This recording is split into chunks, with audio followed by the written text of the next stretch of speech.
Jake barely made it onto the bus before the bus driver closed the doors.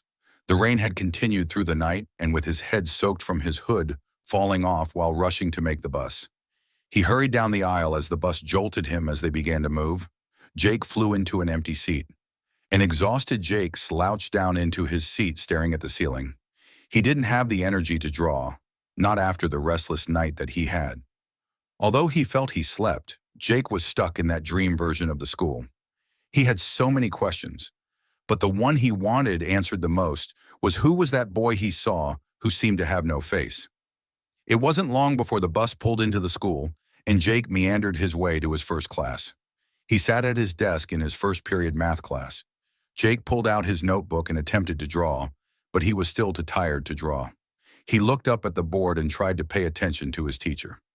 Jake felt his eyes getting heavy while he fought the urge to fall asleep at his desk.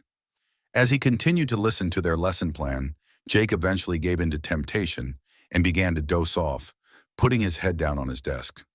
Once Jake was asleep, he found himself waking right back up at his desk with no one around him. He knew he was dreaming, since seconds earlier he was in a full classroom being taught.